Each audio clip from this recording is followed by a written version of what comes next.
আমরা সাধারণত গৌতম বুদ্ধের যে মূর্তি বা ছবিগুলো দেখি তাতে তার মাথায় গোল গোল কোঁকড়ানো চুল বা চুলের মতো বস্তু দেখতে পাই।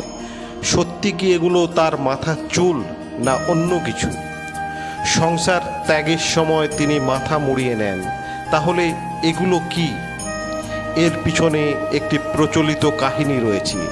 একদিন গৌতম বুদ্ধ গাছের নিচে বসে ধ্যান শুরু করলেন। তিনি চিন্তায় এতটাই মগ্ন হয়ে গিয়েছিলেন যে সময় গড়িয়ে দুপুর হলো সেটি তার নজরে পড়েনি। সময় যত গড়াচ্ছিল ততই সূর্যের রশ্মি তার চুলহীন মাথায় পড়তে থাকে। সেই মুহূর্তে একটি শামুক গৌতম বুদ্ধের সামনে দিয়ে যাচ্ছিল। শামুক খেয়াল করলো যে বুদ্ধ সেই প্রচণ্ড গরমে ধ্যান করছেন। যদিও তিনি গাছের নিচে বসেছিলেন, তবুও সূর্যের রশ্মিগুলি তার মাথার উপর পড়ছিল। শামুক ভেবেছিল এই প্রচণ্ড গরমে ধ্যানে মনোনিবেশ করা তার পক্ষে কঠিন হবে। দ্বিতীয়বার না ভেবেই শামুক বুদ্ধের মাথায় উপরে উঠে বসেন, এই ভেবে যে তার ঠান্ডা শরীরটি বুদ্ধের মাথার মসৃণ ত্বককে ঠান্ডা রাখবে। অন্যান্য শামুকও প্রথম শামুককে অনুসরণ করে বুদ্ধের মাথায় গিয়ে বসে।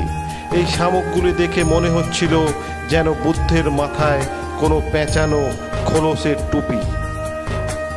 শামুকের শীতল এবং স্যাঁতস্যাঁতে দেহগুলি কয়েক ঘন্টা অবধি বুদ্ধের ধ্যান বজায় রাখতে সহায়তা করেছিল। শামুক গরম রশ্মির কারণে তাদের দেহেও শুকিয়ে গেছিল। পরে সন্ধ্যায় বুদ্ধের যখন ধ্যান ভাঙল, তখন তিনি জানতে পারলেন যে 108টি শামুক তার মাথায় বসেছিল। প্রত্যেকেই তাদের জীবন দিয়েছেন বুদ্ধের জ্ঞানাঞ্জনের পথে বিঘ্নমুক্ত পরিবেশ তৈরি করতে। শামুকগুলি যেহেতু বুদ্ধের জন্য তাদের জীবন দিয়েছিলেন, তাই তারা এখানে শহীদ হিসেবে সম্মানিত। তাদের ত্যাগের কথা মনে করিয়ে দেওয়ার জন্যই এগুলি বুদ্ধের মূর্তিতে প্রদর্শিত হয়। আজ এই বুদ্ধ পূর্ণিমার শুভ তিথিতে সেই সমস্ত প্রাণীগুলি যারা বুদ্ধের জন্য জীবন উৎসর্গ করেছিলেন তাদেরকেও আমার শতকোটি নমন।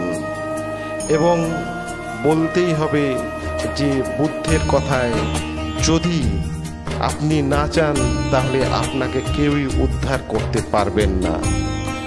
বুদ্ধং শরণং গচ্ছামি।